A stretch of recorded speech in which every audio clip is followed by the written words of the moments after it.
Hello, everybody. Welcome to Don't Whistle at Night. We're broadcasting live here on the United Public Radio Network, 107.7 FM in New Orleans. And with me, I am your host, Don Yazzie. And with me is my co host, Darren Yazzie. And here he is, ladies and gentlemen. What's up? Well, the D1. hour's nigh, huh? Oh, yeah. D1 and the only, guys, Darren Mm, Yazzie. yes. Ladies out there, he's a hardworking man. He gets to work. He doesn't mess around. So, he's single. So it might cost you a cow and a couple sheep and some. I need some more jewelries. No, just kidding. but yeah, Yes, sir. we have our guest today is Jenny Muckerson and Norman Patrick Brown, and they'll be joining us as soon as they can. They'll pop up and we'll add them on here.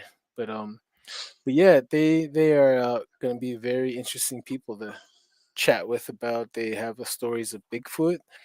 Norman is a speaker. They're both filmmakers. Norman's a traditional Navajo guy out of the New Mexico side, and we can't wait to hear what he has to say, the teachings, and we're all going to be joining in with our ears and open minds, and we'll be like little children again, sitting there. Yeah. Yeah.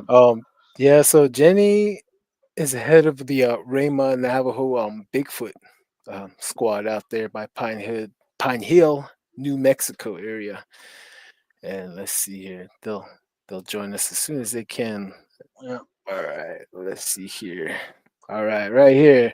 First comment. Waiting for the Mr. Yazzies, plural, or should I say, waiting double D's. Damn it, man. Audacious Amber, what's up? What's up? Let's see. Wait, let's see here. Says, wait, what? An uncle isn't available. oh, You heard it. oh shit. You heard it here, folks. You heard it here. Let's see here, Mr. Curly. 4 cell, 4 goats, and 1 ram. There you go. Right there. The bid will start right there. Anyone has the highest bid is the winner. Kurt W75. Hey guys, great to see you both. Excited for the chat. Yeah, what's up, Kurt? Nice to see you guys. Nice to see you guys.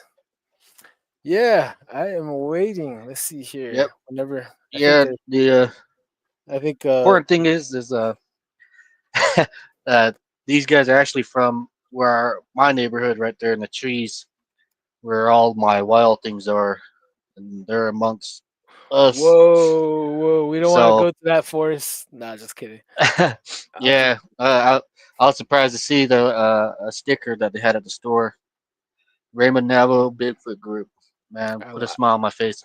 So, right. I would like one of those pictures or one of those stickers. I like those stickers. It's mm, pretty cool. yeah. Yeah. So, So people back home, just open your eyes and let's hear what they have to say. But I'm kind of hmm curious myself. right. Yep. So yeah, they'll get on. Let's predict this. Let's see here. Let's say they get on in 1 minute or 3 minutes. What do you say? Do you think they're good? No, just kidding.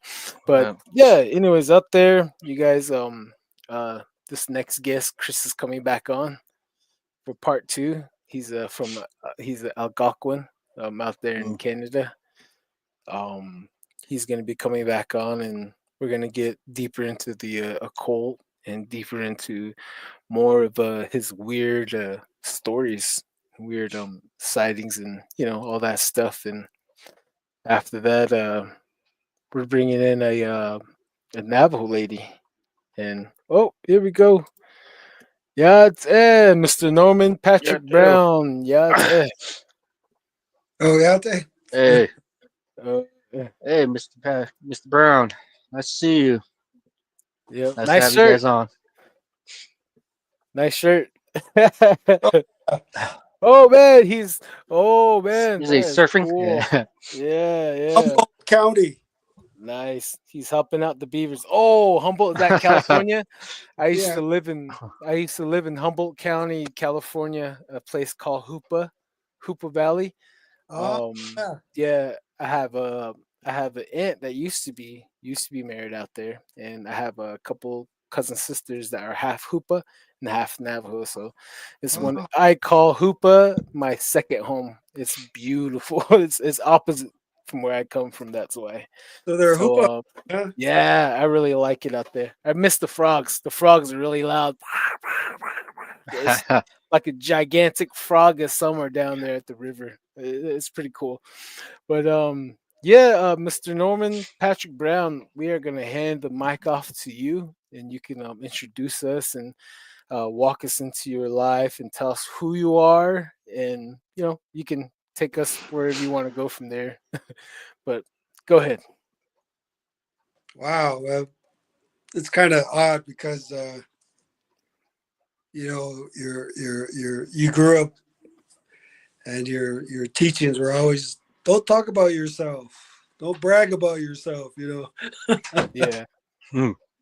yeah. Um, yeah, my name is Norman Patrick Brown, and I'm Tsanapitli. Aro Pepitotli, A Bush's Chin, Anagati, A Dashanella Kaba, A Dashache. Chin Lee, there, oh, yes, sir. Nasha, Chin Lee. Um, I'm a filmmaker, actor, done a lot of plays and theater. That was my foundation of my acting. Worked professionally in Canada.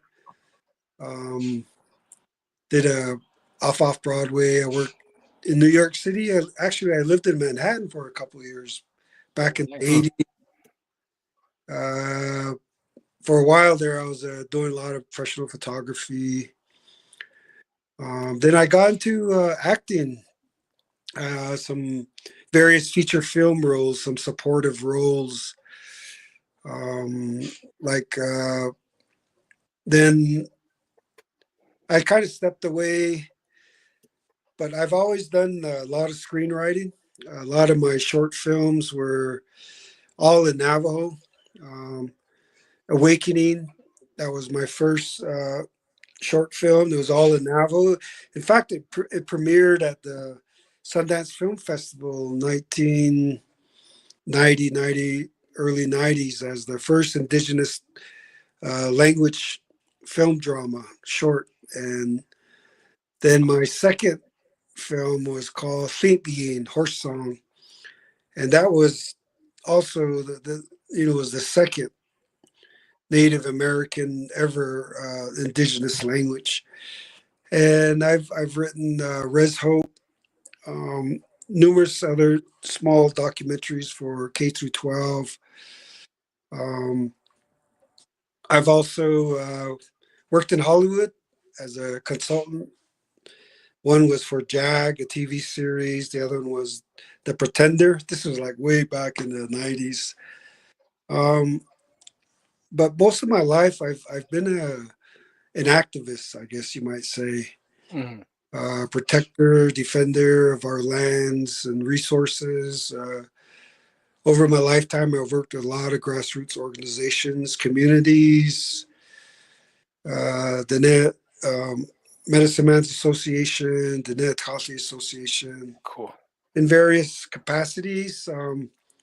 I've organized against uranium mining. I've helped organizations with RECA, uh, Radio Radioactive Exposure Compensation Act. Um, I gotta go get I, checked for that. so I've mentored a lot of young people in the grassroots political area, as well as acting, um, young directors. So that's been primarily my life, is dedicating my talent to preserving and encouraging the Navajo way of life, Navajo culture. Um, I always say that my work is the work of resistance, and I always encourage our young people to resist in every way, because there's times up ahead, even today, that are the U.S. government, the states are really questioning our independence, questioning our way of life, questioning our tie to the land, and hence the resource extraction industries, the corporations, and as well as the Navajo Nation. We've been active discussions about them, about strengthening the laws that protect our resources, our land, water, the cleanups of the uranium mines. And so there's a lot of work that still needs to be done regarding the Navajo people. And there's a lot of people out there doing it in various capacities, just like yourselves. You are, in many ways. I watched a few of your podcasts, and it was pretty cool to see Navajos expressing themselves. So I looked at it, and we did a lot of research on your podcast, and I didn't feel anything negative. I felt that it was really heartfelt, and just from my own perception, that the speakers were all genuine, real, and that's the best. The best interviews are those that come in and that Exactly. are pure of Mm. heart, and they express themselves, their truths. So I looked at this, and I thanked Jenny. She's my adopted sister. She's Irish. And Hmm. my family, I come from a large family in Chinle. Um, we adopted her into our family. So I call her Shada, my older sister. And so when she goes, she always says, I'm sending out Bishni. So yeah, we're really tight, and we share a lot of things, stories, and so I was wondering how I was going to contribute to this. And in many ways, you could take the paranormal from a Navajo perspective into a negative, then a positive. So how do I promote this positivity about something that is unseen, something that is really powerful, the energies, how people use that energy, how people use it to harm people, to destroy people. And the reality of all this is that it's in every culture. Um, the African nations, they have similar to us. Even the Asians, and they call them shamanism, in their perception. There's that world too of negative and positive.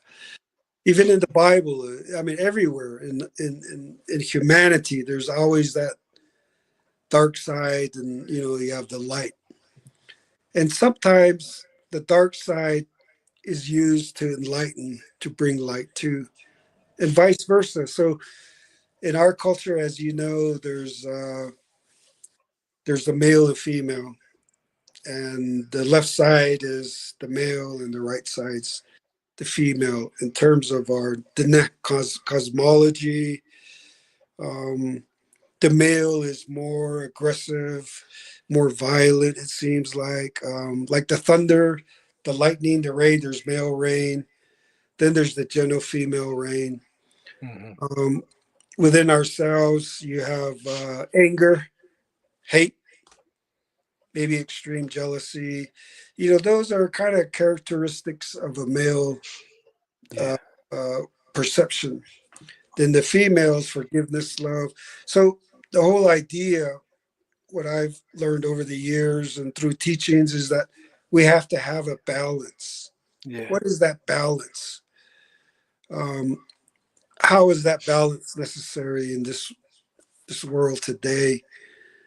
And you achieve balance by learning, whether it's negativity. You learn through experience. You learn through personal mishaps, or you learn through um, personal tragedies, or anything personal that has impacted your life negative with negative energy. Mhm. Um, we all have that.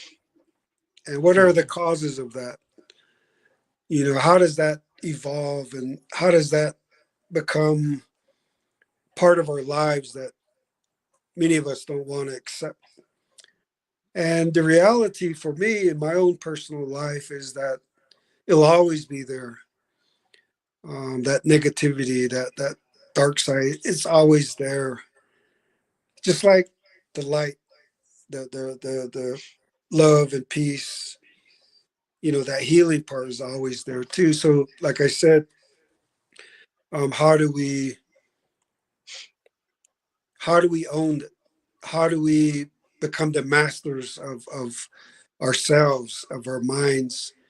And it was really interesting. Grandma told me one time, he goes, in Navajo, son, life is a mind game. Um, and I really tried to understand that from a Navajo perspective and how she shared that. And it is true. You must have a strong mind. Your clarity, your mental clarity is important for spiritual growth, emotional growth, spiritual growth, mental growth. And that's just a part of the body system. And then of course you have the inner spirit, or some people call it the soul, but there is something inside of us. And she had mentioned that in all of creation there is that spirit, or some people call it light, some people call it energy, but there is an essence that is alive throughout this universe, that are unseen, that um, we can't see but we feel. And that's where these healers come in. These some people call them psychic, some people call them intercessors, people call them interpreters. So there's various labels uh,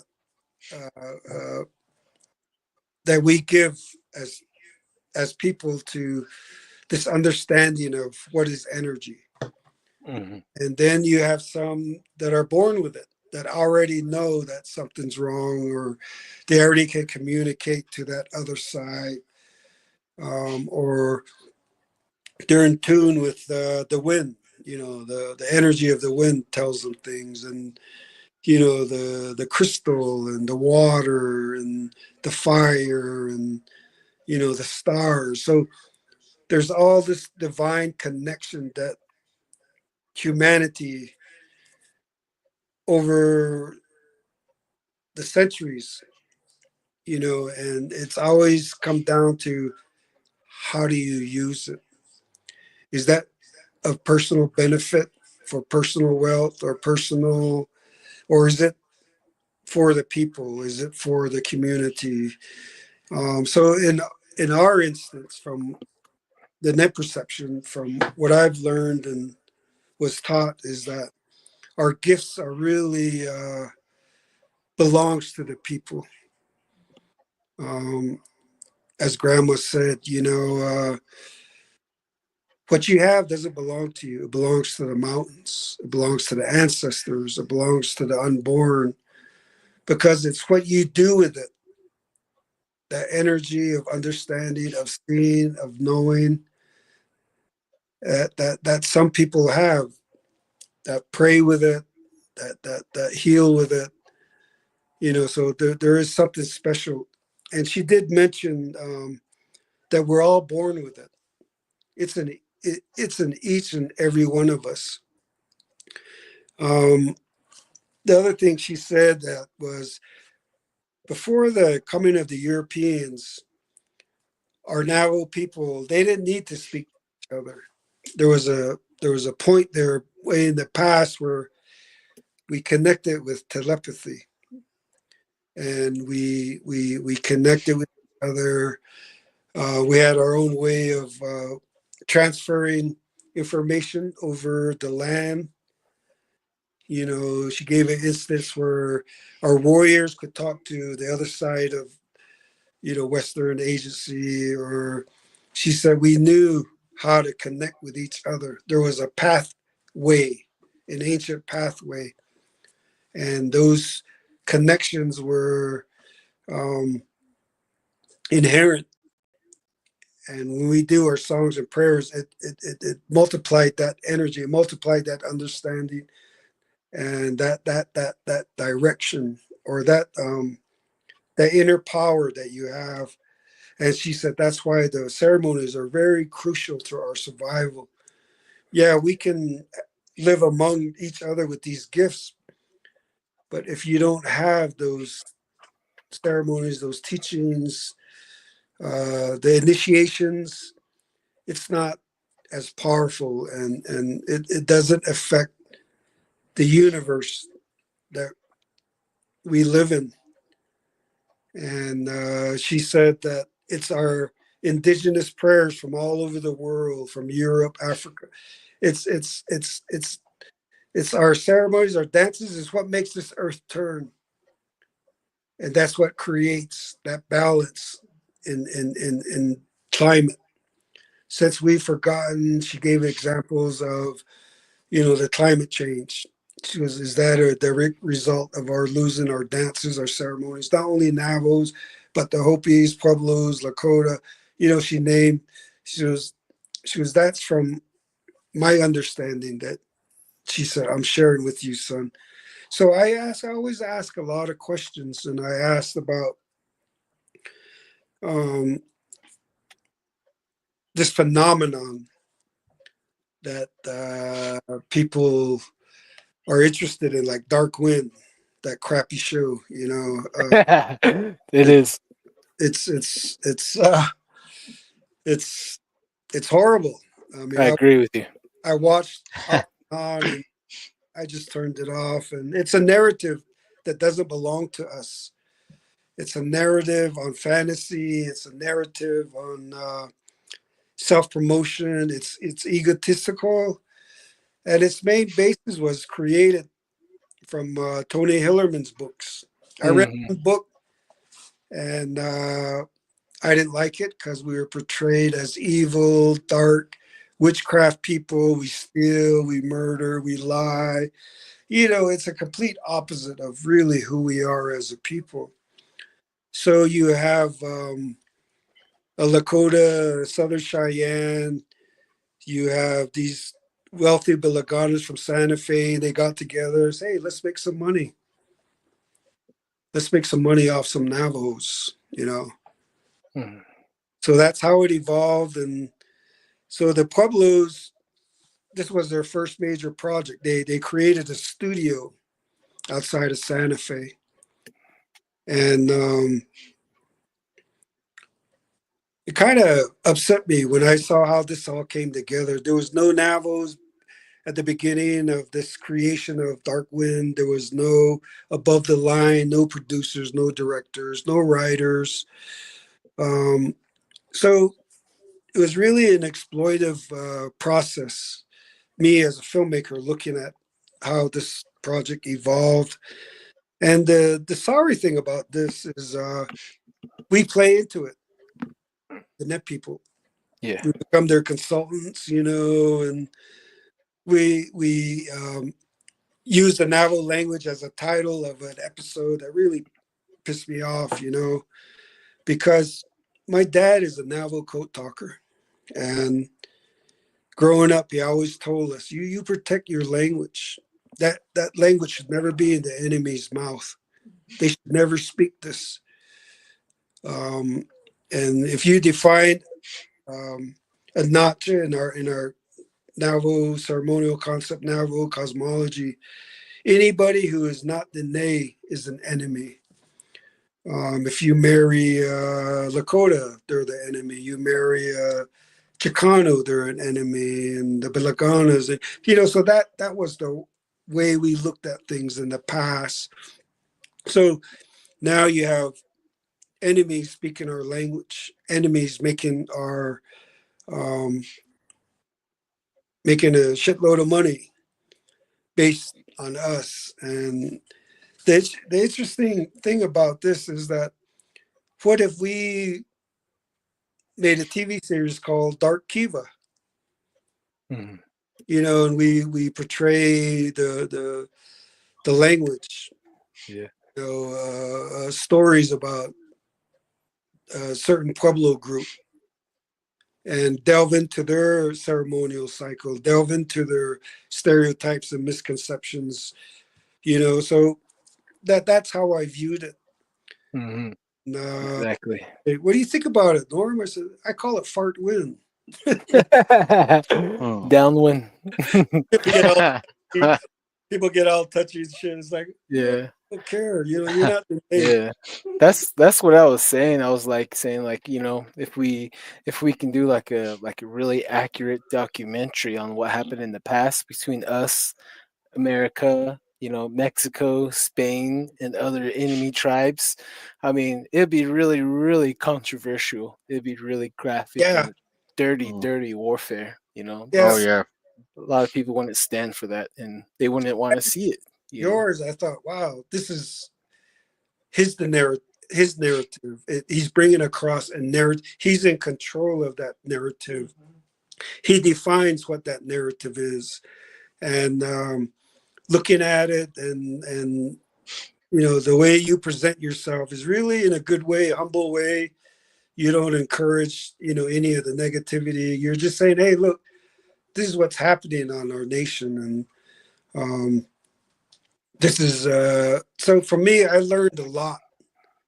I Mhm. learned like that last series I saw was about that hunter talking about Bigfoot that's 12, 13, 14 feet, Hmm.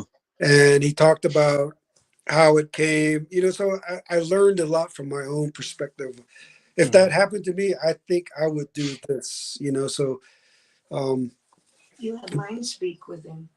yeah, so I so when I looked at that and Dark Wind, and I saw some of Navajo actors. That's cool. That's their path. I'm not down on the actors, or but what I'm down on is what I don't like is exploitation of our the net process. Our cosmology, our language, our because when you see Dark Wind now, there's people writing books about the net people now. They're coming out with scripts asking Navos to create, their dialogue for them. I'm saying to all the Nana people, leave them alone. Let them, whatever. Let's create our own, and we are doing that. There's various filmmakers on Navo now. Um, so there are people who weren't imprisoned at Fort Sumner for that language. We have every right to our own stories, and you know but there are good brothers and sisters out there, allies that are now Navajo that I've worked with, as a co-producer, and Jenny is one of them. She really did a lot of research, and so there's advisors that I have. I have a world-renowned linguist that helped me. I have traditional practitioners of the enemy way, I guess you might call it, and then Mm. Wajonja way. So I'm very careful. There's a line. There's certain words that I don't use. So it's really a community when I do my films. It's not just me. And That's good. clarification of language is really critical. Usage of language is really important.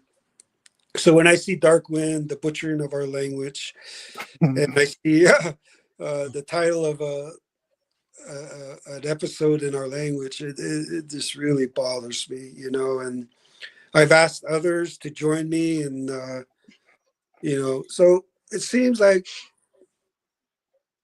no one really wants to speak out, but I'm thinking about um, their next series. Are they going to have a next series? So it came to I four. hope not. So um, and if you look at our president, they had the beginning of this past the season, they went to New York City. This big wealthy gala of black tie and all that crap, and the president was up there.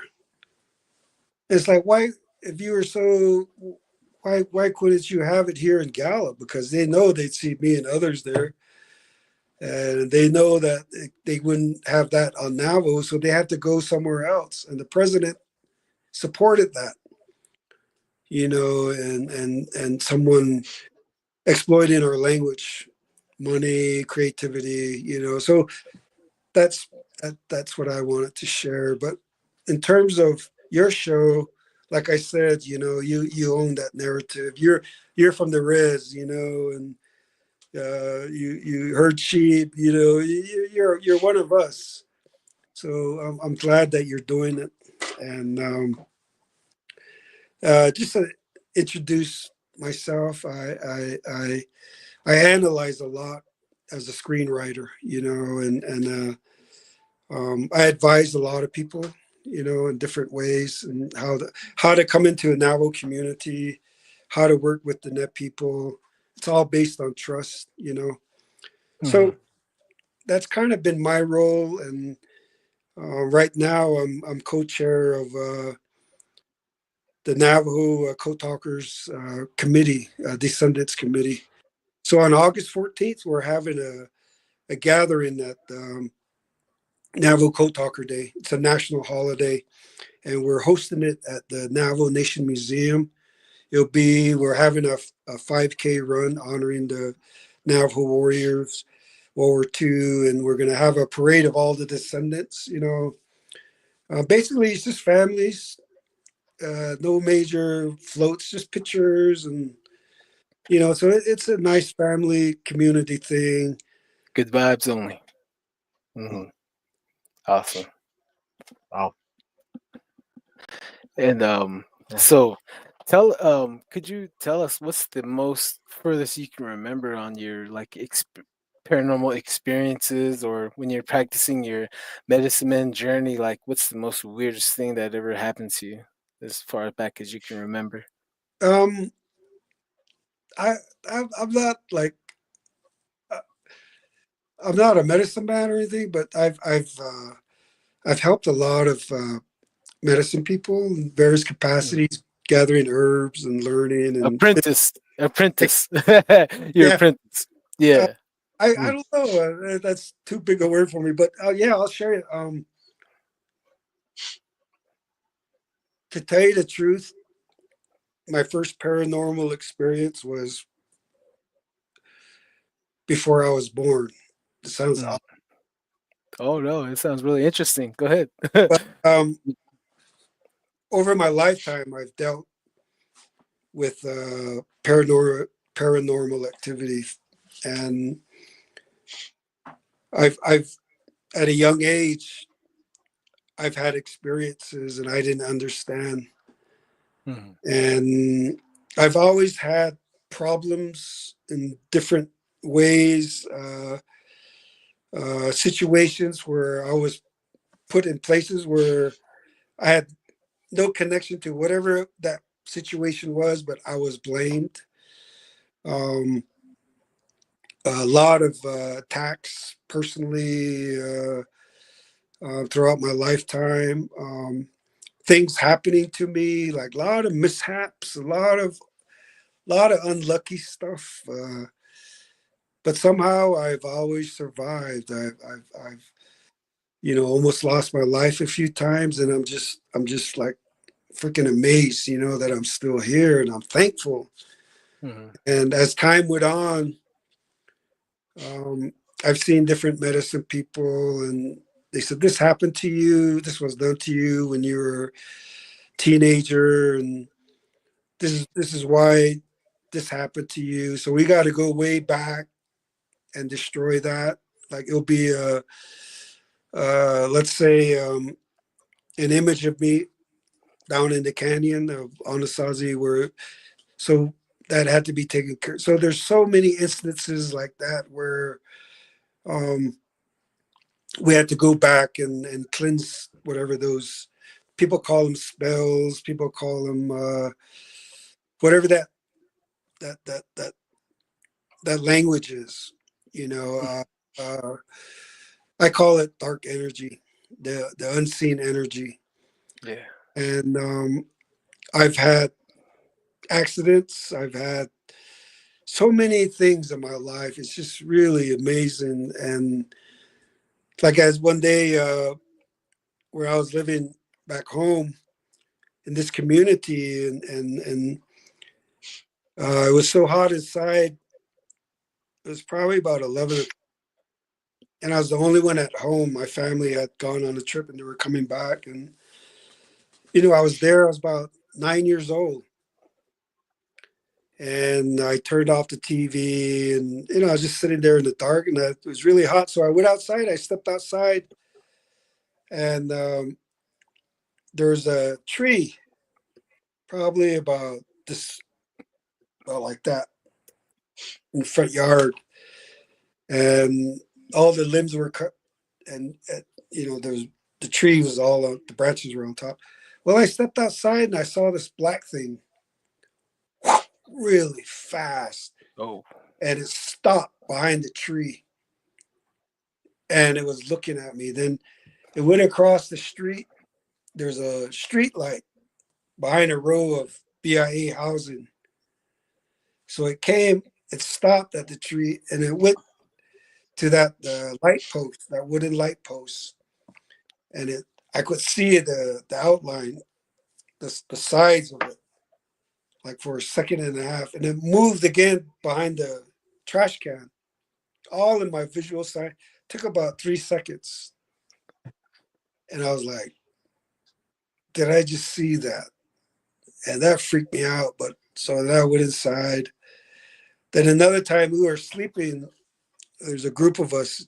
We're all like 9, 10, 11 years old. And we all slept outside. And one night, we were all up talking, laughing. So we all crashed out, and we're all laid together like this. There was 5 of us. No, 4 of us. There was 2 here. The 2 of the others, our heads were facing each other. We were looking up at the stars. We're all talking. One of the my cousin brothers went to sleep. There were 3 of us were talking. Then finally there was 2 of us. Then we went to sleep. And I was laying on my side. My cousin brother was facing me the same way. I was like 9 years old, 10 years old. Hmm. And he grabbed my t-shirt, and he goes, shh. And I was like laying there, and I said, what's going on? You know, and he goes, he's really afraid. Oh. So then we were laying there, and he goes, shh. He said, he kept pointing like that. And then finally, I guess that thing left. And then he woke us up. He woke me up. He woke up my 2 bros. He goes, let's go run. Let's go back to the house. About 2 in the morning. And we just took our our sleeping bags, and we ran across. And his dad happened to be a medicine man. And we were pounding on that door. Finally he opened the door, and we all fell onto the floor. And it was behind us. And he asked, he goes, what's happening? What's happening, son? He goes, there's this thing that was crawling around us, kept crawling around us, sniffing us. And Oh, I saw it. And it was like a wolf with a face. It was crawling. ooh. Yeah, that tripped me out. So we ran inside, and he was standing there, and he goes, there's something out back. And that freaked all of us out too. His mom got up, and he got his rifle. Mhm. And he put the ash on the bullet, the ash on the barrel. Then he put ash on himself. Real quick, he did it. He took his rifle out, and real slow he went out, and he opened the door, and that thing took off, and he shot around, And he goes, yeah, that thing came around. And that was another experience. Another one was, there's so many. But though that was pretty terrifying because I guess it was just right around us. Mhm. There's just so many. Then there was another time where when we were young, we party here and there sometimes, and Yeah. it was like the 70s, uh, 76, 70, 78, around that, after high school, and we with the Chinle Canyon de Chelly, and there's a spot there that a lot Ooh. of us used to go and hang out. And well, one night we were all sitting in there, and the brother had some beer, and we're sitting there, and um, we're sitting there, and he goes, "What's that?" He's like, "What? What was that? What's that?" He goes, "Look up front." And there's this dark thing there, and it was standing there, and it was like a little bit of moonlight. You could just see this figure standing there. Hmm. And you know what he does is he flips on the light, and there's this thing sitting there. It has painted white, and Ooh. got it Mm. like that. It was gone, like was gone. And Hmm. we're all like, "Let's get out of here!" So we left, took off. So then caught one outside the tree where we were at. We were camped out, and one of my relatives comes. He crawls where I was sleeping in the tent. I had the rifle with me because they were harassing that family there. So they asked, they say, "Hey, brother, can you come help us?" Like, "What do you want? What do you want? Help?" He goes, "This thing coming around, and it's doing a lot of bad stuff. It's been happening. So what do you want?" He goes, "Can you come hang out with us? We're kind of afraid." So me and another bro of mine, we spent the night there. We got our rifle, and I had a 22, and so we stayed up all night, few nights. Um, then that one night, he crawled. The tents were like the triangle. There was two here, the other one was here, and he crawled out of there, and he says, "Darman, Darman, Darman." I said, "What's up?" He goes, "There's something in that tree, that big tree near the road." Oh, okay. So he crawled out, and there was already around it. I took the safety off, and it was a semi-automatic. It was a 22 long, and he goes, "It's on that lower branch on the left side." So I kind of looked. So then I got up. We both got up real fast, and I shot around. I shot two quick rounds, and all the dogs, even across, they started barking. And our dogs went to that tree. Oh man. The dog would follow it. It went back. It went back there, and so I had the 22, and I shot around into the air in the back, and whatever that was back there started screaming. Even though I wasn't aiming at it, I shot to warn it, but it was screaming, and that would tripped us out. So Yeah. next morning, went to that tree, and there was an indentation from the tree into that soft dirt, and it's like someone on their knees landed like this, and you could see their foot. So Yeah. that thing landed on its knees, and you saw the knees kind of move like this, the dirt. And so I guess we almost got it. So we went there, and I called one of my brothers, one of my bros, who's a medicine. I said, "Hey, this is what happened." He goes, "Do you have an arrowhead?" I said, "No, I got a spear point." He goes, "That's even better." I said, "Wow, Uh, what's up?" He goes, "Go over there, put that right where that indentation is. Give mhm. it to the holy people." It's not for you to deal with. It's let them take care of it. Just say, hey, look, these guys are harassing us. Just tell them the little story. Put that in there, and he said, once you put that in to that imprint, then you say that it doesn't belong to me. It belongs to you. Whatever that is, it's yours. And you tell the holy people that's theirs. That that doesn't let it go back to whoever created that. So that's the first thing I learned. So now, if I see things in around the house or my friend's house, I tell them just put an arrowhead in there and just give it to the holy people. So that's how I've learned to deal with that. There's also herbs, Navajo herbs. I'm not going to tell you which herbs, but you can just inquire. But there's different herbs that you can drink that cleanses your body, and it cleanses your mind. You can sprinkle it all around the house. It's really powerful. It's real.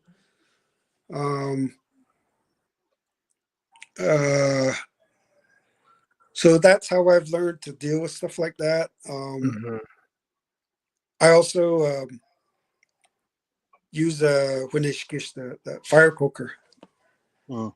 Oh yeah. Like one was long time ago.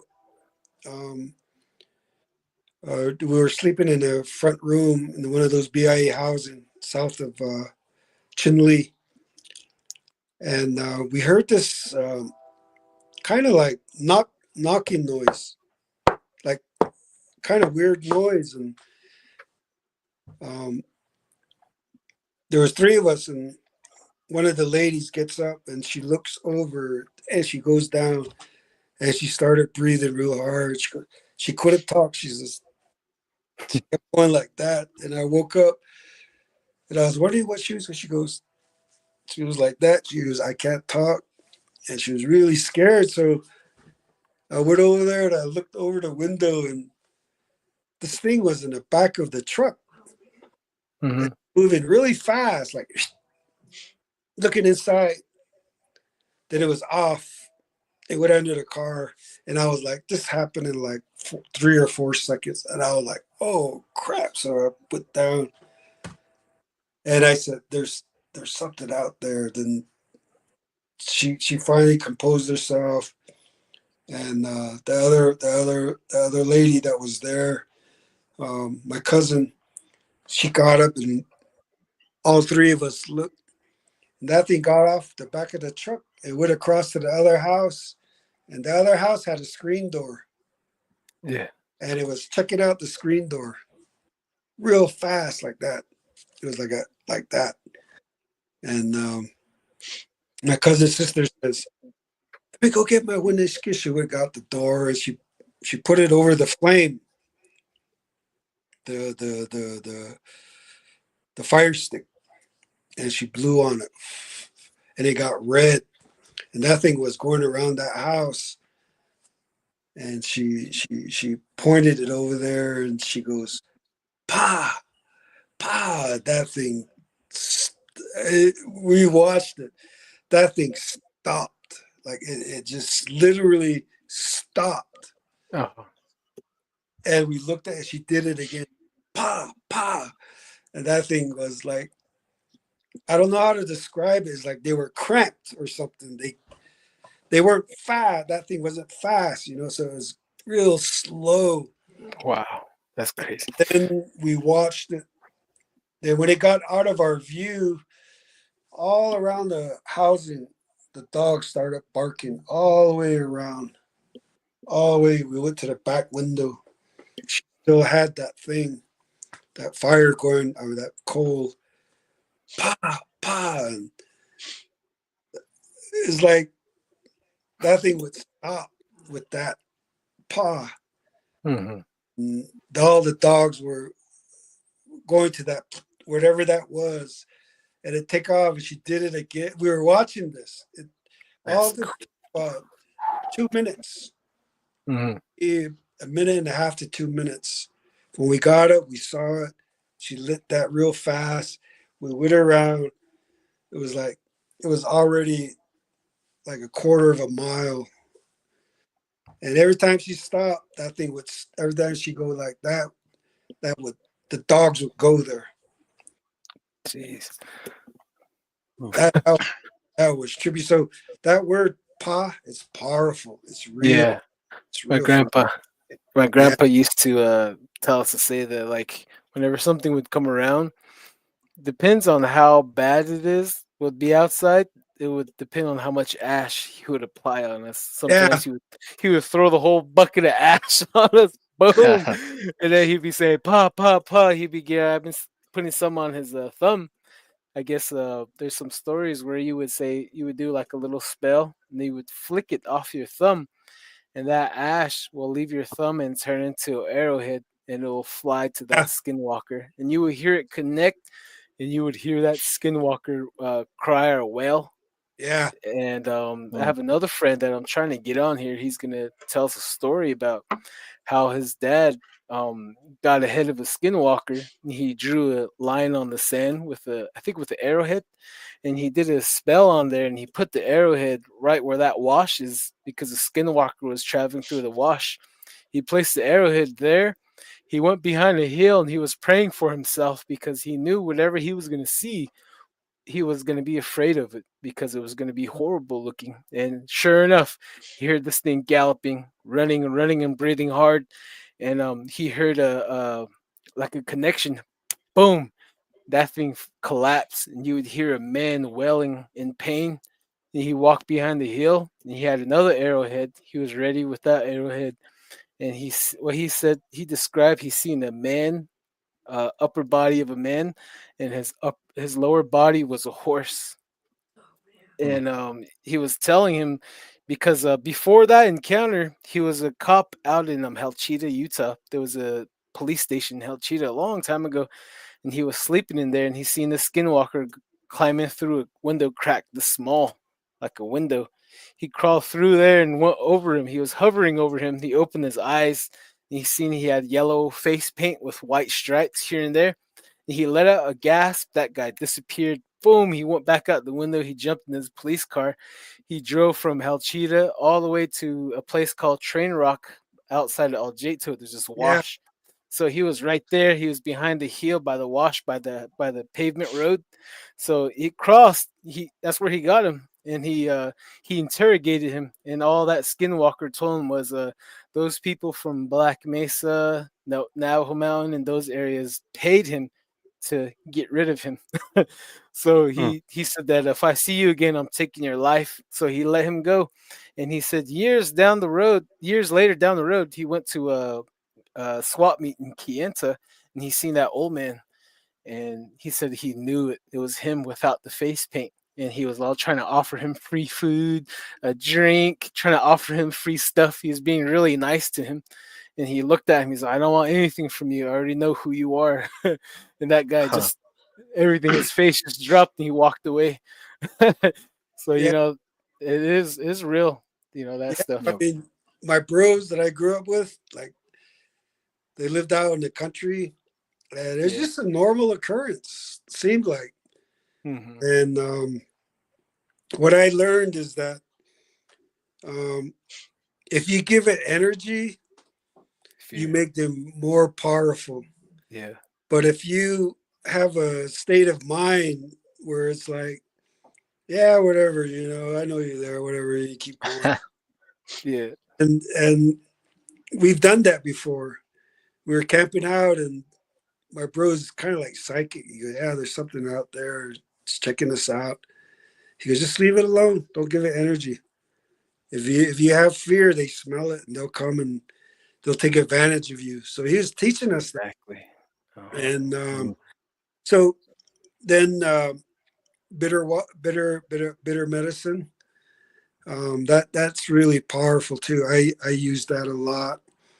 Um, so when I go in large crowds, I do that. Um, what I'm sharing with you is what every Navajo probably knows. It's like nothing new. Um, the other Some. thing too is that Mhm. if you allow them to overcome you, they will. Yeah. What I mean, I'm meaning those people that are really gifted, that have used that gift in the wrong way. And like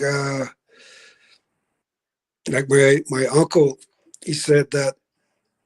I said, what do you get? He said, there's nothing you can do about it. It'll always be like that. That's how this world is. One can't live without the other. Dark can't live without light. And it's just the way it is. It will never change. Yep. And so your role, he said, is to live the best you can. And one thing that is really intense is when you get sick.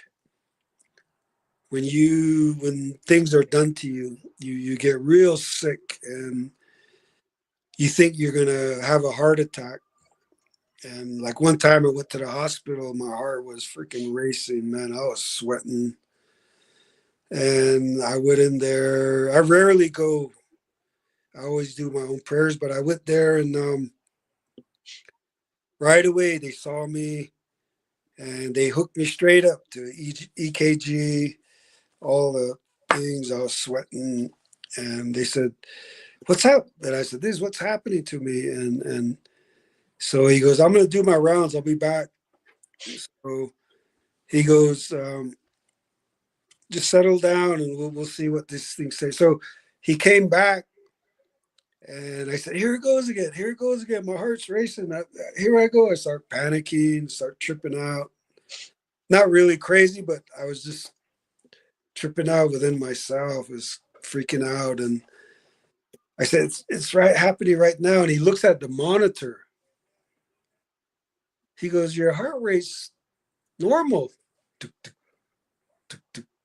But meanwhile, inside me is like going crazy. And I thought, That's not right. let me check your stuff. So he goes, "Everything seems good, but your heart's normal." And I was like, "Oh, I get it. You'll make yourself get sick, right?" So then when you do have those things attack, you have to get those things taken care of, because if you don't, it's like one of those it's like a porcupine quill. Whatever they put inside you, it's not going to stop. Like a porcupine quill will keep going. It'll keep going like that till Oh, as far as it'll go. That's whatever that energy is they put in you. It comes the arrows in different ways. And so when that's done, when you gotta have someone take that out of you. And then I call it integration, where you have to, your body has to reset, your spirit has to reset, your mind has to reset, your emotional has to reset. So then you get rid of it one way or the other, through here or down there, and that's how you get rid of it. And the herbs. So that's how I've been able to deal with that throughout my life. And for some reason, some people just attract that negative stuff. And it's mm, like, do I have a bullseye on my forehead, or, so I've always tried to understand why, why I don't even know that person, or they say, um, so for me, there's all different types from my personal experience. Hey, Jenny. Hey, Don. Hey, Darren. Boy, my brother, isn't he something? I'm just sitting here in the audience, sorry. a fan, uh, It's amazing.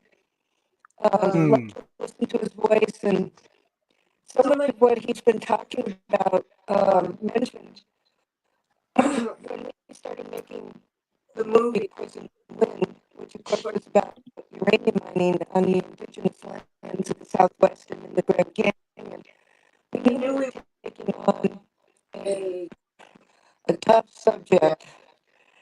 And Norman warned us in the beginning that, things may happen to you. Uh, People may want to put things inside of Uh, hurt you. Um, and so, I took what he said very seriously, as I always do. And one night down at our the house in Gilbert, Arizona, it was in the evening, and the all of a I think sudden, we my have dog. hey internet. Jenny. I Yeah, think can you I hear think me? I think we got internet malfunction. You're like breaking up a little bit. I thought it was just me, but I guess Man, I was oh, thinking the same thing too myself, man. yeah. Is that Okay. How about say something again? Sorry. is it better? Yeah, it got a little better now. It got Okay, a little better. I'll stay close to the router then. Um, Ooh. so what happened is I was reading or doing something on the computer, Is it and still not the same? Yeah. Yeah, it's still the same. okay, let me Maybe outside, huh? Here, get it. okay. Are you guys on the same? Oh, yeah. In the Just same room. yeah. Maybe Just you go ahead guys and can jump go in on. the same phone. Yeah, maybe it'll be Yeah. better. Okay. Where's she at? There we go. See, look at that. That phone's a lot better. Hi. Sorry, I barely. Yeah, I barely. Sorry about that, Norman. I barely seen her down here at the screen this whole time. I was like, oh snap! I was waiting for her to like hop on with you. Oh, I'm so sorry. So, I just derailed what you so were the saying idea earlier. is Hmm. um, don't don't believe the lie. Don't allow yourself to be a slave to someone's magic or someone's energy. Do not allow yourself. Do not give in. Do not become a victim. And like, how do you do that? Well, you can smoke tobacco, take the bitter medicine, put ash. Just very simple things. Those simple things are very powerful. But it, like I said, it's a mind game. If your mind believes it, your body's going to react, and that's where this panic starts coming in. That anxiety and the breathlessness and no breath breathing, um, lightheadedness. So when you begin to uh, feel those, whatever it might be, what I've learned is that you just sit,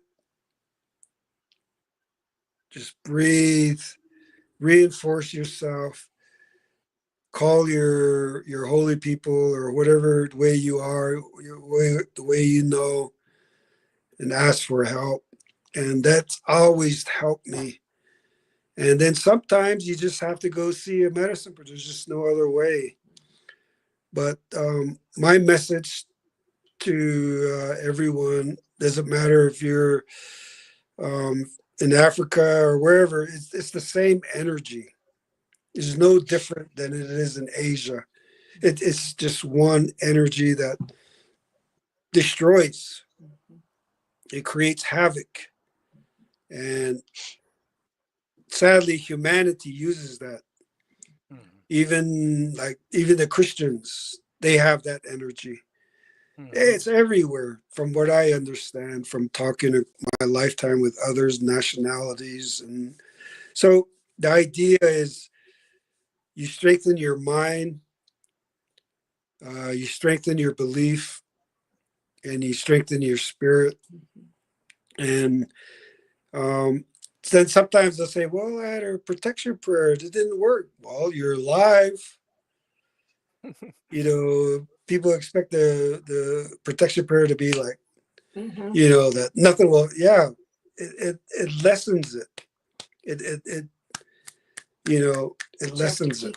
Yeah, Yeah. to keep up with it. So there's so much I'd like to share in terms of how do you deal with it, the aftermath, or how do you deal with it at the moment? You know, how do you know that you're going through something that's negative, that's going to impact your life? You know, but at some point, I'll share a little bit of that. Then you know, here's Jenny. Hi, Jenny. Hey, Jenny. Hey, first of all, I'm very excited to be here today and be with my brother here in Gallup. And, you know, what I was saying earlier, when we first started making the movie Poison Wind about uranium mining, you know, Norman sat us down and said, you know, some things might happen. You know, there might be some people that will come after you in other ways, you know. Maybe not with a gun, but you know, with maybe I might be at the supermarket and somebody might walk up and put, like you were saying, a porcupine quill or something in me that will harm, you know, to do harm. So I took what he said very seriously. And one night down at our house in Gilbert, we had this big old you know, this big old pine tree, man. This thing was just huge. And we had some French doors that looked from the kitchen out to it. So I'm sitting there, you know, reading or on the computer, and my Labrador, Murphy, my golden lab, he started growling, man. And he's looking up. I see him, his eye, and he starts barking. And so I go over and I thought, whoa, what the hell is that? You know, is that a raccoon or whatever? And there was, I won't say the word, because I saw one of those S walkers was sitting right in on a lower branch, just sitting there. And he saw it. Murphy, the dog, he saw it. And then I saw it. And I didn't know what to do. So Wow. I called Norman right away, you know, and he told me to take, I think it was cedar. I can't remember, it was a while ago. But anyway, I did what he told me to do. Ash. Yeah, yes. And Cedar ash. yeah, and that was, but we did have another instance, my Labrador Molly, and it was okay. She wanted to have a litter. And so, but she only had one. They're actually known as singletons in the pup world, a dog that only has one pup. And so we named him Singleton, and he was big, healthy and happy. And then all of a sudden one morning got up and he couldn't walk. He was, you know, put him in the Jeep and drove right to the animal clinic in Tempe with him. And he passed away in the Jeep before that. But they were so curious because he was young and he was healthy. What did this? And they asked if they could look, and they found an arrowhead in him.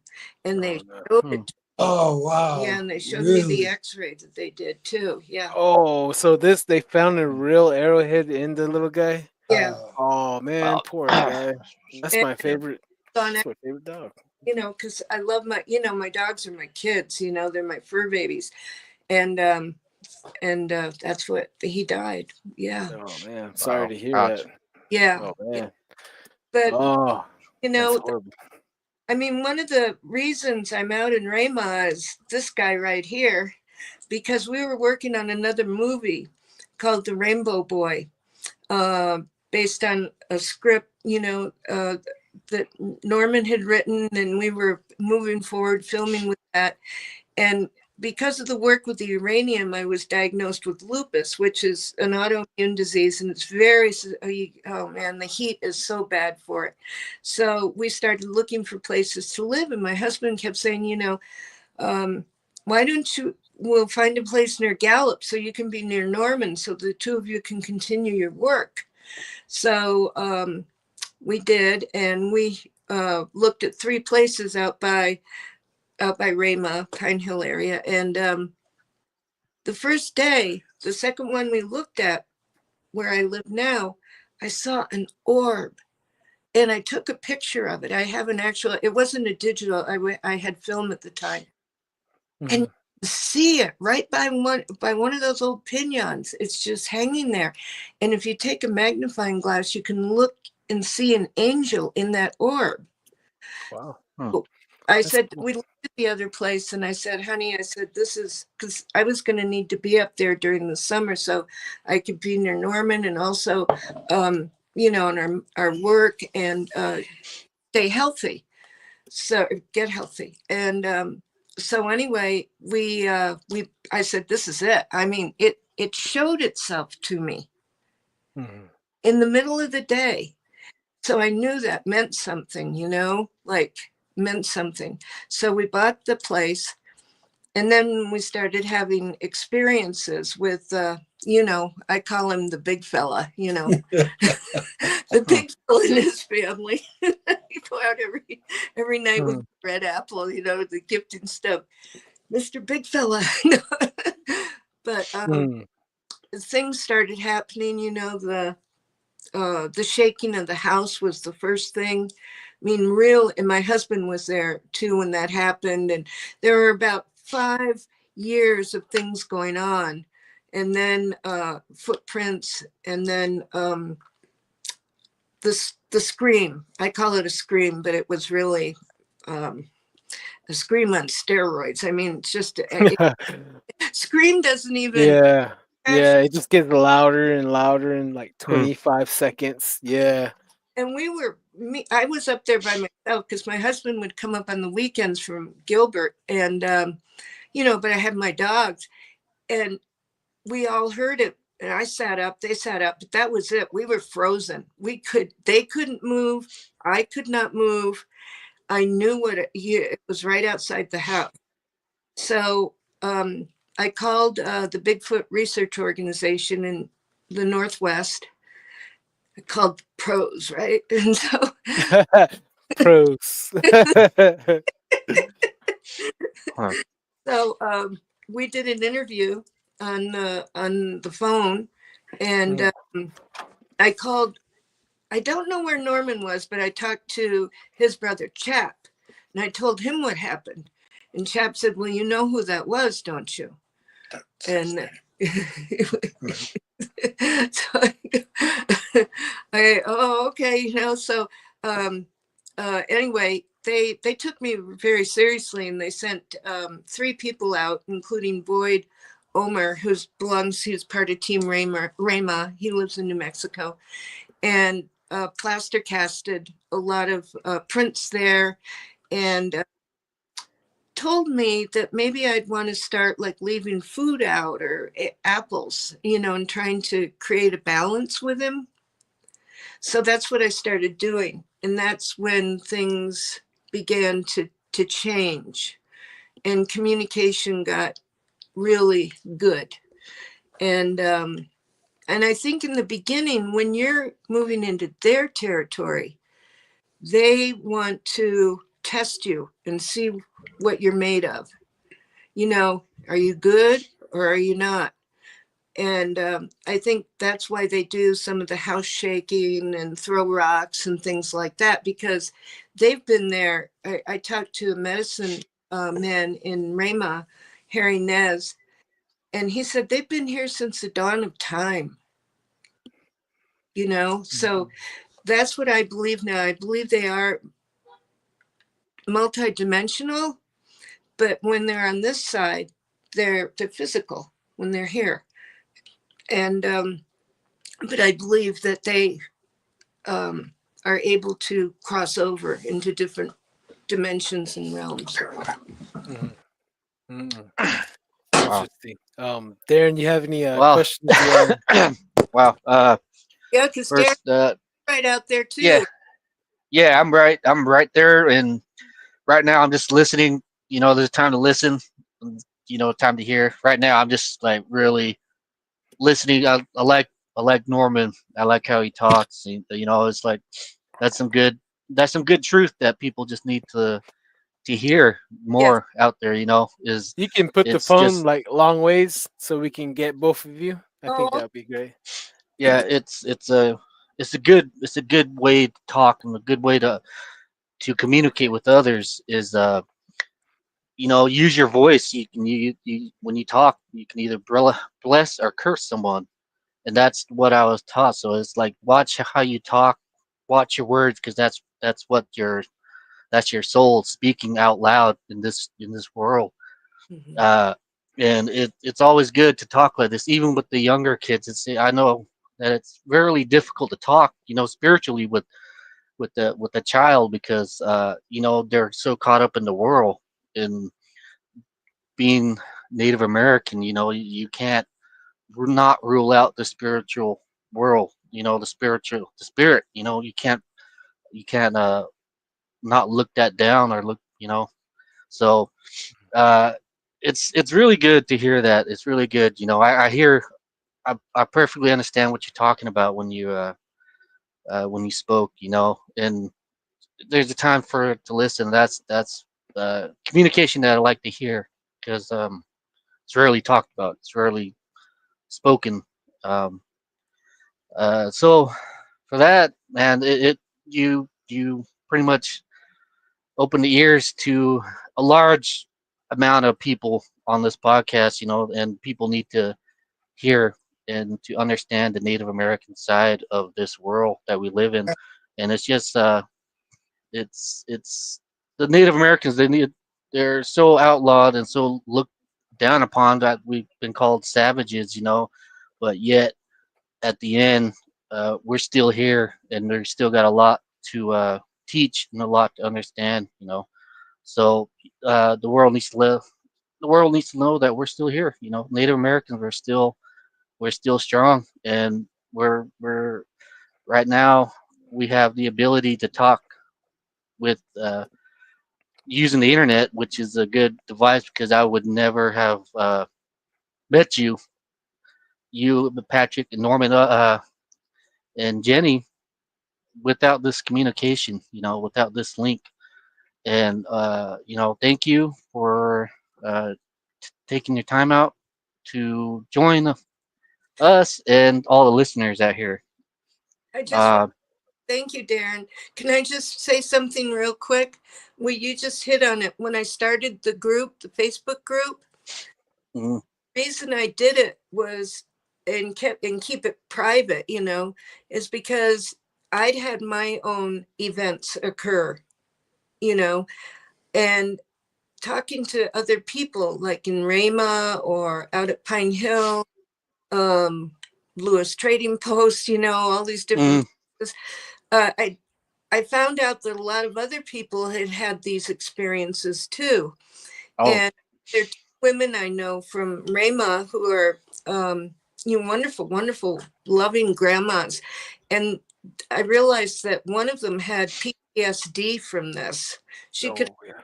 talk about it. It was so out of her realm, she didn't know how to cope with it. And so I thought, well, maybe I could start a Facebook group and give a place where people would feel safe, could get more information, I could learn. yeah. And It, so it grew out of that, um, to help and maybe to educate through our own experiences like mine. I see him as a forest guardian. That's my own truth regarding him, and mm, but I realized too, I mean, it's just, I don't think there's anybody I've talked to really up in that area that has not had an experience with with portals, with UAPs, with uh, the big fella, everybody. It doesn't seem to know any age group, whether you're military, whether you're atheist, whether you're Christian, whether you're Mormon, whether you're whatever, it's a lot of people have had the same events occur. So I mm, just want to give everyone a home so they could come there and not be bullied and share.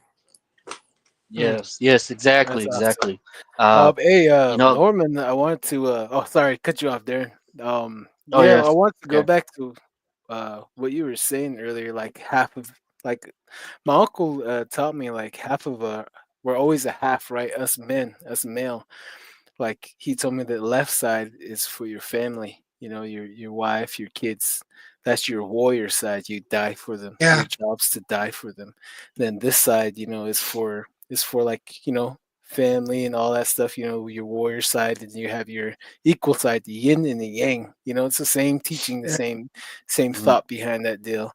And yeah, I just wanted to say that. It just Yeah. brought me back that teaching. Like I was saying earlier, I was told that we were really psychic, that we could do mental telepathy and we could communicate. That's how we knew the enemy was coming. We had ways of transferring the information.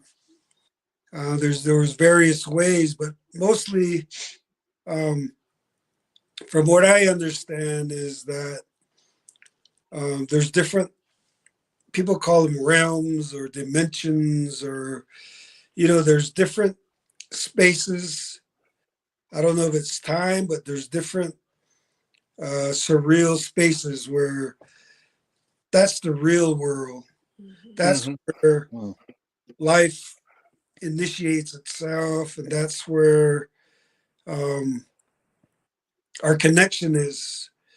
What I mean by that is that you wonder how grandma can find a herb without knowing where it's at. Yeah. And she goes into this space, her sacred space within herself, with whatever those songs are. And she asks the plant people, and they'll tell her, we're on the other side of this mountain. There's a creek right there, and you'll see a big rock, or you'll see or either she'll see it or she's told. So then she says, well, let's go. Where are we going, Grandma? Because I don't know. We're going over this hill here, and we're going to get the herb. So follow her. And she's walking around. She goes, I can't see it. It's supposed to be around here somewhere. She goes, what kind of plant it is? It's a rare plant. It looks like this. I forgot the Navajo name. But Hmm. we kept looking and looking. And then sure enough, as we kept walking further into that creek up there in Lukachika, we found it. Mm. And she goes, it was like a patch, probably a 5 by 10, probably a patch of these plants that she was looking for. And that just blew my mind. And it's like, Mm. She's seen it. so how did you? She goes, they told me. Who? The plant people. Plant people are like us. If they don't like something, they'll get up and move somewhere and they'll settle down. And if they like it, they'll stay there. But if they don't, they'll Mm. move somewhere else. So there's this whole different realm of connection with the unseen. And like the stories, there's so many. What I'm sharing with you, basic information, you could find it in the internet. And like one is, wow, those are beautiful feathers, Uncle. Where'd you get those beautiful feathers, tail feathers for your fan? He goes, well, went to this grandpa years ago, and he sang this song, and this eagle came,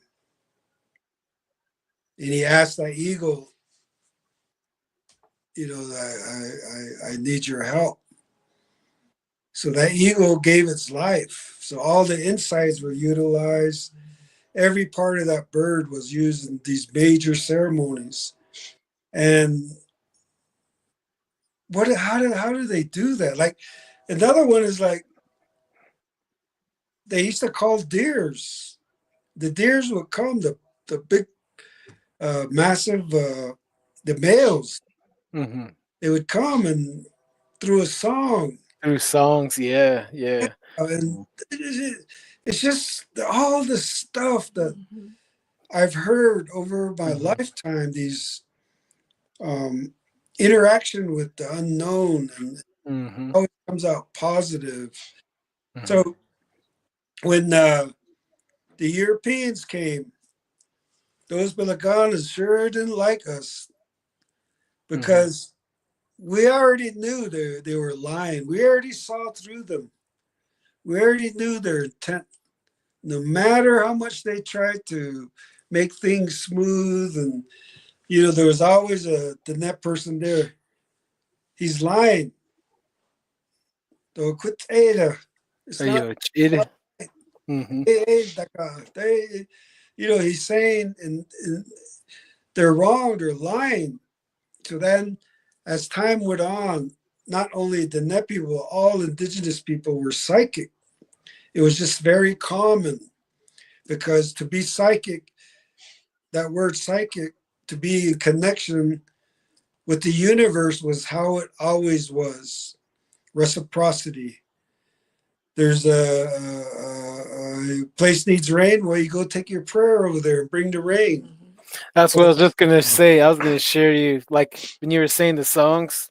So I didn't mean to cut you off, but share Yeah, a no quick worries. story here. About 3 years ago, I was in Cavito. I picked up my wife's uncle at the gas station. I was taking him home, and we were both talking, like how hot it is, and it's supposed to be monsoon right now. It was the summertime, and we need the rain.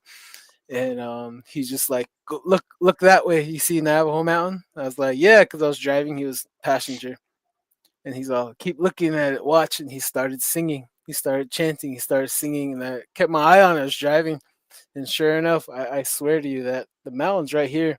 I seen a cloud appear, right on top, and then the cloud started getting bigger. We're driving to the Navajo Mountains to the north, and White Mesa's right here to the south. And I seen a cloud forming on top of White Mesa, and the cloud reached all the way across to Navajo Mountain, and it started raining. Just well, Hmm. as he was singing the song. Oh, wow. So that was right in front of me, real time. So I seen that before, and I heard a lot of it. I heard a lot of stories of it, and it's different being there and seeing it and hearing it and seeing everything form together, come together like that. And this life is very mysterious, and that's one of the reasons why I want to start this podcast. To share with the world and audience, the non-Navajos or Navajos, tribal or non-tribal, about all these experiences. And just with our walk of life, being from here, the Southwest, we see a lot of unexplained, a lot of high strange, a lot of scary things and mysterious things. And I think that it makes life more wonderful. We're not in a bland life. We're in a life that's full of mystery, full of giving off life, full of energy. I really do believe that. And it'll reveal itself to whoever will Yeah. just stop and listen and just be still. you know Can, can Go I ahead. just thing real quick? Go Um, ahead. so for my husband's birthday one year, he wanted to go down into the Grand Canyon to the village of Supai. Hmm. And so I said, absolutely. So we went down and we had a wonderful weekend.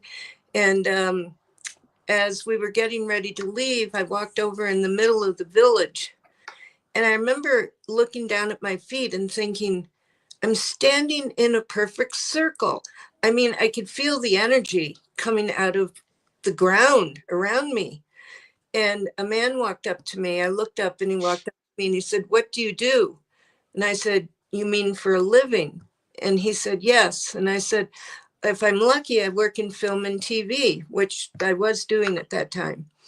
And he said, "I want to talk to you about something. I felt I should speak with you. They are uranium mining here in the Grand Canyon. And the water it's getting into the water and my people are getting sick." He's Damon Warahamaji. He's a member of the Havasupai. So I flew out of the Grand Canyon with my husband, and all of a sudden, things started happening, like getting off the helicopter up top. Just a huge amount of butterflies. My husband couldn't believe it. Just started circling around me, and so I pretty quickly I realized that something was happening, very important. So I started calling people, and I called Manny Pino, who's from Acoma Pueblo and a former professor and a friend of mine. And I went to visit him in his office, and he called this guy. And I Mm. realized as we got to know each other, me and Norman, that I'd actually been at events where he had been, but we didn't know each other yet. Mm. And then I realized that this is the creator, this is the universe's way of bringing people together to help, to do something good, you know? Yeah. And so anyway, I just wanted, but it was a magical thing that happened. And the thing was to recognize that, you know? And so anyway, that's, and Yeah. so Sorry to cut Well, you off, Norman. Oh wait, no, Darren has a but question. Go ahead, Darren. but one thing I heard about finding perfect circles in nature is it's besides it being not Oh. been a portal. it's told that a great blessing, a great prayer was said in that spot, you know, to find a perfect circle. And I seen such stuff like this. Me and my friends, you know, just being kids, we're sitting outside, built a fire just out of bushes, and we're all just talking, just kids. And right when the fire went away, a circle, perfect circle, was in that ash afterwards. And after a while, I started wondering, like, why? And that's when it was told to me that a great prayer was said right there amongst me and my friends. So I was like, wow, that's wow. I was sitting there after, like, years later. I was sitting there thinking about it. I was like, huh, it was. I wonder what was going on, you know, at that time. But you know, for you, seeing kind of a perfect circle, you know, you brought you, not just you two together, but you guys started uh, going against uranium mining too. So you know, like what a great way for the world to show, you know, do such great things like this. It's amazing. You know, it just makes the world a lot more. It makes the world better. And just, you know, just nothing like little mysterious happenings like these that just makes you kind of think more. You know, think.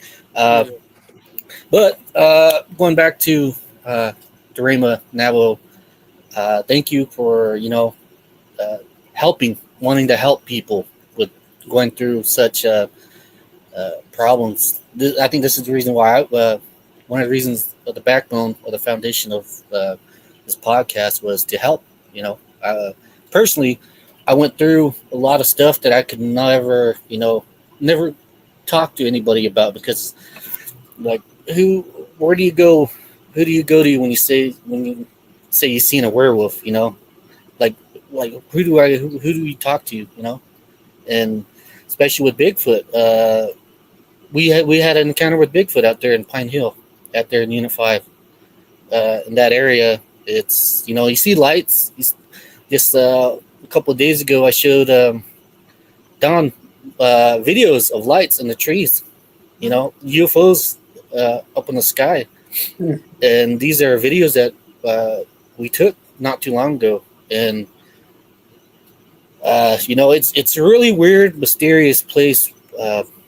Pine Hill, Ramah. You know, everybody seems to have stories, and I'm no exception. I have my encounters. You know, stuff that I seen and went through, and stuff that is constantly happening. You know, like besides Bigfoot, we've seen an exorcism happen out there out there in Pine Hill, about maybe a mile away from where I live. You know, and that's when I'm trying to work on getting the firekeeper for that, the preacher for that to come on and tell the world, you know. And also, you know, they say they see portals out there. You know, I'm no exception. I've seen some stuff that I would consider a portal to myself. But Darren. you know, it's good to hear. It's good to hear. It put a smile on my face when I seen Raymond Navajo Bigfoot group in the store at the local chum bucket right there at Pine Hill, and I was like, wow, like, who's this? Like, this is so cool. and I looked around. Everybody was wondering, like, wow, who's doing this, you know? And a couple months later, you know, we started the podcast, and now you guys are here, which is really good stuff to happen. Uh, Actually, El Moro, there's a Bigfoot sighting in the picture. That's what got me and Don together, Yeah, and that's not too far from Ramah either. So, I they, that photo is amazing. It's Yep. hello. We're gonna catch up with our comments. We got a lot of comments going on here. Sorry to Man, I'm going through interrupt. difficulties right now. Yeah, The we're just going up, mic but went off. Hold on. we're gonna catch up. All right. It says, "Nice to meet you, Mr. Brown, and thank you for your time, stories, and information." Let's see here. People in the Grand Canyon are fighting it. Okay, yeah, talking about the. Let's see here. Hold on, guys. I might cut back and I'll jump back in. My earphones are going bad right now. It's all good. Heidi says, "Hello, Don, Darren, Norman. Much love from Boulder." We didn't bring Jenny on, so that's why she didn't say hi, Jenny. I went back out. I finally seen Jenny. I was like, "Oh snap!" I this, thought you were gonna join in like that together right now, but my this is the guy. bad. Okay, let's see here. Let me look into the. We got to catch up on all these things right here. People saying hello. Let's see here. I think this is talking about the gifts. You can receive it near. You can receive it also from a near death experience. I think about the gifts. Yep, and then right here, a lot of our medicine men use their gifts after the war. Yeah, yeah. Let's see here. They prophesy. Yeah, they can prophesy. Let's see here. Yeah. Michelle says hello.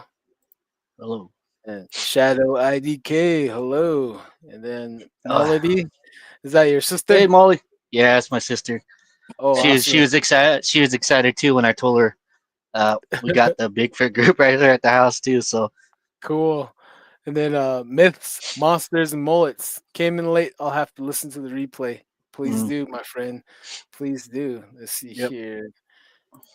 Enjoying this episode. Thank you, Dale Jeff. Thank you for listening, Dale. yep, Thank you. And Tyson Lolito, how's it going, brother T here? Great show once again. Thank you, yep. brother, for joining us. Thank you, Thank thank you. you. Let's see here. Da, da, One da. thing I'd like to share is that years ago, Jenny had moved to Phoenix. Yeah. Her husband is a really great man, Larry, and really loved Navajo people and people. So he got really sick, right? So Jenny went to spend time with him and help him in Gilbert. So I stayed at her place. I took care of the place there. And one of the greatest things I ever experienced in my life was coming into that community, the Rama community, the Navajo Band of Rama, they call it. Mm-hmm. And there, people were just so kind. I got invited to homes to eat.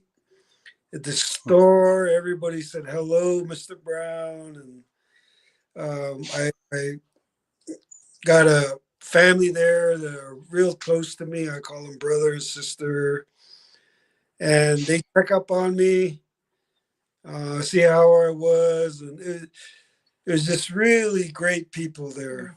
They just treated me like one of their own. I was there close to a year, and it was such a great, great people. I went to all around Rima. I took a tour Mm-hmm. of it. I met a lot of families. I went to their chapter. It was a really good experience for me. I really enjoyed myself there. I've never seen so many beautiful sunsets as I have at Rama than anywhere. Yep, Amazing, aren't yep, they? yep. That's Yeah. just a fact right there. It's really Yeah. beautiful place. That So I and gotta check it out. the I snow is got like 4 feet, 5 feet. you. Ooh. And to take a snow bath, there's like heaven, man. Yeah. You get Yep. all wear your trunks and you just oh yeah. I mean, I loved it there. I bet. I gotta But check it anyway, out. I wanted to share something too. Is that Yeah. one of the greatest things as I look back in life is being born a Dine person. I say it in a really humble way because over my lifetime, I've learned so much about who we are and our connection to the forces of nature. Yes. How these sand paintings come alive, the representations of those sand paintings, those deities come and they're actually there. They come in and the songs, they hear it, and there's this interaction. Then the plants. So many of my friends are herbalists, and they tell me stories about the plants and how to pick them. And they're like people, then the evergreens and the cedar. I mean, those all, there's over a dozen different Navajo tobaccos, and each of those have a different role for the mental, physical. Then sometimes they're mixed together for. So it's just then the stars, the stories I've heard about the stars and the mountains and the animals and the bird life and the deer, how special they are, and the bears, they're like people. I mean, I, the rivers, the creeks, the springs that we did offer. I mean, the geographical formations have energy, and Monument Valley is incredible. And there's places in Canyon de Chelly that I go with just my tobacco, and I don't know how else I would be who I am without being Navajo. And if I was a Mexican, would I feel the same? I don't think so, because being a Dine person is really enlightening. It's a high level of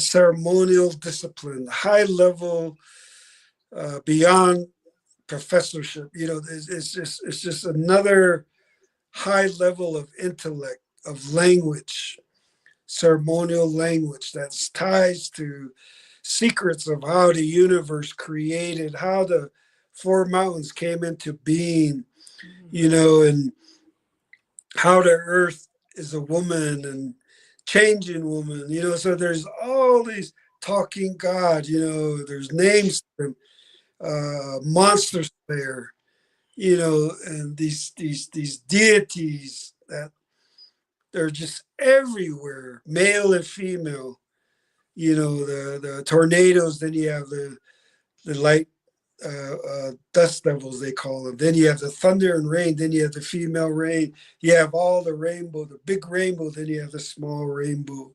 Then you have a double rainbow. Then it's just everything means everything. Mm-hmm. And Mhm. it's just so much beauty in being a Dine person. So when I see others capitalizing, stereotyping us, it really upsets me because they have no idea who Mhm. we are. They don't. And like my dad said, when I was like 12 or 13, he was a code talker. He sat me down. My dad was pretty harsh, pretty hardcore, but he never abused us or hurt us or anything. But one day he says, sit down. And I sat down, and he says, you're not an American.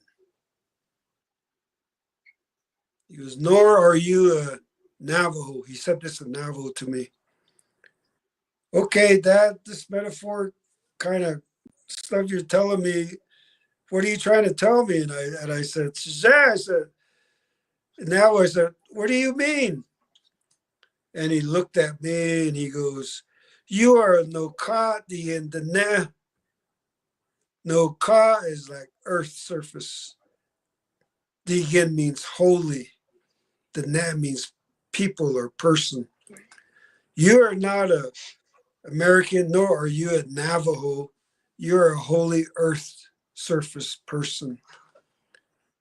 Now, act like it, speak like it, think like one, become one in how you are and how you act. And that was so meaningful because from that holy earth surface person, it made me the center of the universe. It made me the center of the plant world, the water world, the insect world, everything. I was in the center of all that. And I wasn't um, dominant of any of those things. In fact, we're like, they're everything. We are just a small part of it. And we were so blessed to have all these ceremonies with the water, the rain, the thunder, the lightning, the earth prayers and the herb prayers and the water prayer. I mean, there's just a prayer ceremony for so many things.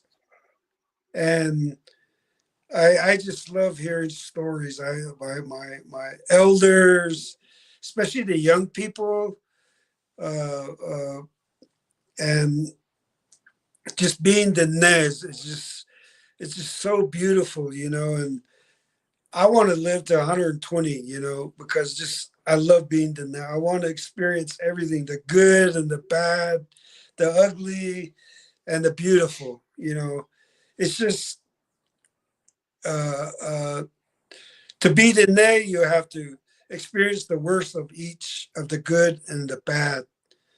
And where you come together of your healing is when you cleanse yourself.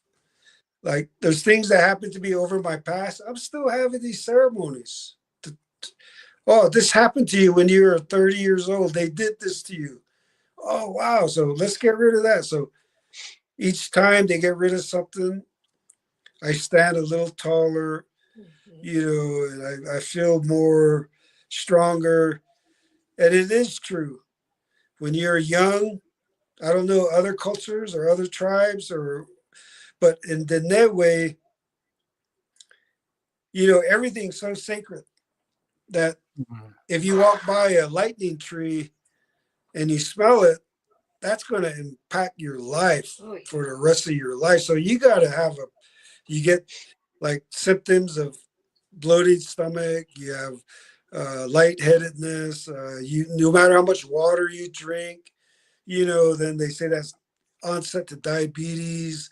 So then, then you move on, you forget about it. Then let's say a snake comes into your house or whatever, that energy is really powerful and it permeates that area.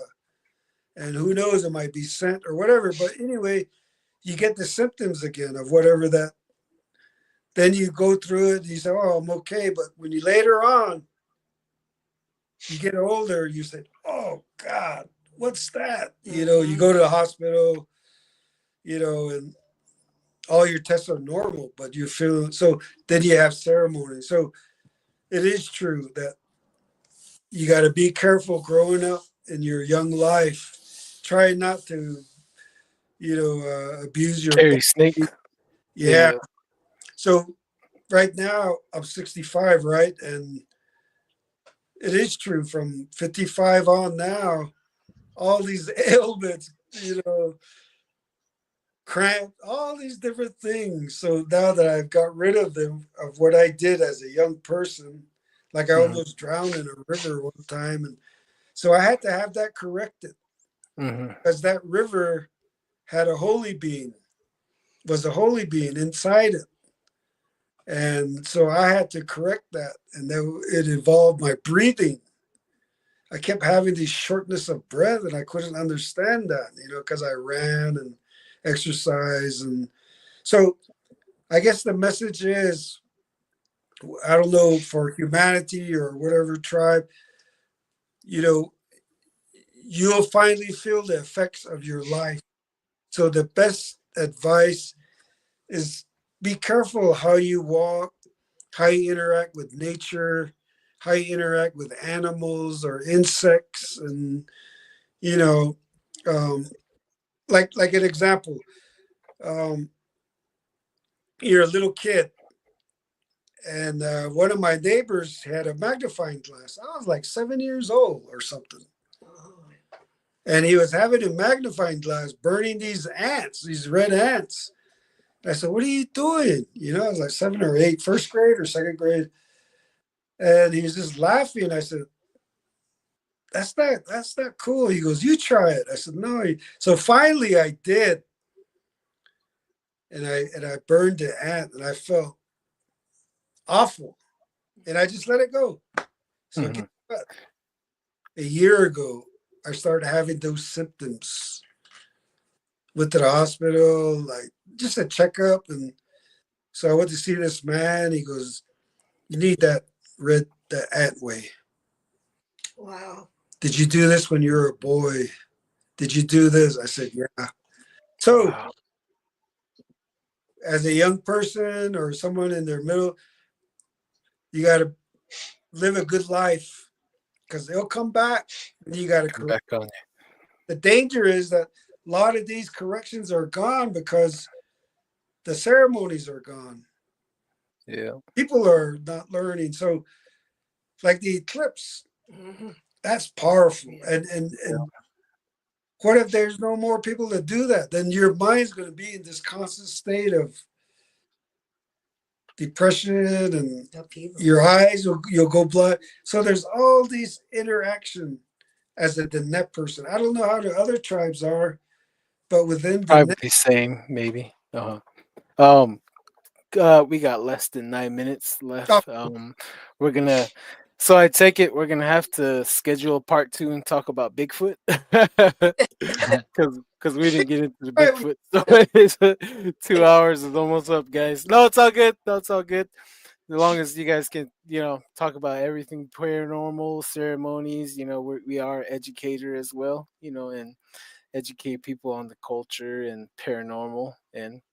Oh, but go ahead. I just wanted to warn you. We got like a few minutes left. Go ahead, Jenny. Okay, I just wanted to say one more thing. My first experiences with the paranormal began where I grew up in the Adirondack Mountains, right below Montreal, Canada, and way in upstate New York. And, you know, astral traveling, being touched, things like that have been with me all my life. But I think that's where I also had my first experience with the big fella. But we can go into that at another time. But I think that that's something that's I've always been that way, Uh, Mm-hmm. and I just wanted to give a little bit of a shout out to Adirondack Bigfoot, John, kind of connecting with his group too has really reminded me a lot of home, where I grew up in the land of the Iroquois, man. I mean, it was, I grew up way away from anybody else, no neighbors except pine trees and oak trees. And so I think something must have been talking to me and I listened. But anyway, I wanted to thank you very much for having me on, and Norman too, but I'll yeah, let him say what he needs to. And yeah. thank you. Thank you, sister. You're welcome. One thing I wanted to share as a screenwriter, as a filmmaker, and um, is that paranormal stuff, the the the dark side. As a filmmaker, I've seen attempts of doing stories about the dark side That's of Navajo, yeah. and what I've learned is that those people that did that, they had a lot of bad luck. And one Wow. of the first things, as I got blessed years and years ago by grandpa, he told me not to be making those types of films about Ooh. those that run around at night, and Mhm. and don't depict those things. So to our Diné people, that's that's not for us. You know, we can create stories, but we got to be really careful how we create stories, and we can't share too much of, you know, our way of life, and we can still be creative. It's just Mhm. we have to be disciplined in how we promote our stories, and Mhm. we shouldn't allow others to dictate to us who we are, how we are, and what we are through their own narrative or interpretation. And Mhm. stolen intellectual property rights, like the Hillermans, you know. But I Mhm. just wanted to share that because that was one of the biggest teachings. Is was that don't be making stories like that, son, because it'll come back at you in some way. So that's why I don't delve into that, you know, that dark side in my screenwriting, images or stuff like that. Mhm. Yeah, just even speaking Uh, about paranormal stuff, being Dine, that's the first thing they'll ask. The skinwalkers. And here I'm about to talk about Bigfoot. You know, I have a lot of stories on Bigfoot, and then boom, skinwalkers. I'm like, all right, I'll tell you huh. what do you want to know. But Darren, is there anything you want to say before we close out today? Oh, first of all, thank you guys. Thank you for joining joining us for the podcast. I know time is money, and sometimes you can't afford to be sick. It sucks. It sucks, but thank you for uh, not just speaking, but dropping some knowledge. People need more food for thought. Especially being a Native American. I think uh, altogether we just want we long for a community, to go to, and in the community, there's freedom. There's together we are free. Let us be free again. Um, uh, Thank you guys. Rama Bigfoot Group, thank you for supporting and helping others. We'll get back to that. I know there's a lot of stuff in Rama We didn't and cover. Pine Hill that, Mhm. yeah, that and pictures that I took and videos that I Yeah, recorded. yeah. These guys too. They have pictures that we didn't get into. Wow. Yeah, But yeah, I'm gonna wind us down, Darren. I'll see you guys on the other side. So you Thank guys want to say laters one more time? All all right, Wonderful. later. you, man. Like Yeah, your thank you. Yeah, it's great. I learned a lot. right, all the time, Yep, all yep, the time. got to, Yeah, got to. yes, Norman, as a filmmaker and producer, we should all get together. Oh, wait. Oh, yeah, we should all get together, Don, Darren, and you two, and make our own Bigfoot and Skinwalker documentaries. yeah. I'd Hey, like to do a Bigfoot drama. Heck, yeah, yeah, Oh yeah, no, he's real. yeah, He's out there. Oh, yeah. But definitely. guys, I'm gonna be kicking us off here. I'll see Okay, you all guys on the other side. Don't leave it. Don't leave it. much. All right, see you guys. Um, quick announcement here. Don't Whistle at Night podcast. We're going to be going to primetime September. We're going to pick a date on September 1st. What time we're going to go prime time. So stay tuned. And thank you for tuning into Don't Whistle at Night. We've been broadcasting here on the United Public Radio Network, 107.7 FM in New Orleans. You guys have a great week. Thank you. Goodbye.